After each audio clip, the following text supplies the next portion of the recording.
by police and political agents.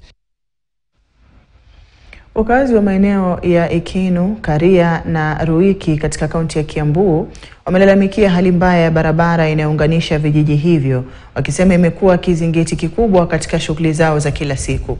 Aidha, wanasema barabara hiyo yenye urefu wa takriban kilomita 7 imekuwa ikipuuzwa kwa miaka mingi licha ya ahadi nyingi kutoka kwa viongozi.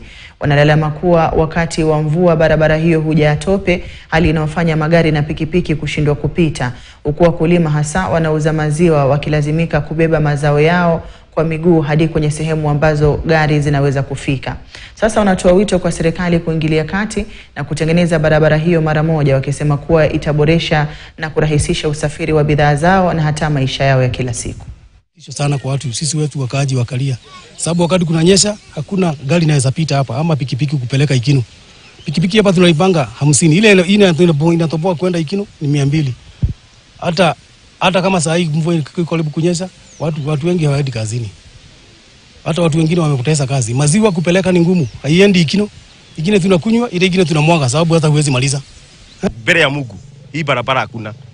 Heri iwe unapitia kwa sababu unaona ni saba. Ama iwe imekatwa kwa sababu unajua sasa imekatwa kwa saa hii. Lakini kwa saa hii unajua ni barabara imetumika kwa miaka mingi. Lakini udanganyifu inakuwa na wao wakubwa wetu. Sababu hii barabara ndio tegemeo letu kutoka Ruiki hadi Ikinu. Iko na shida mingi sana.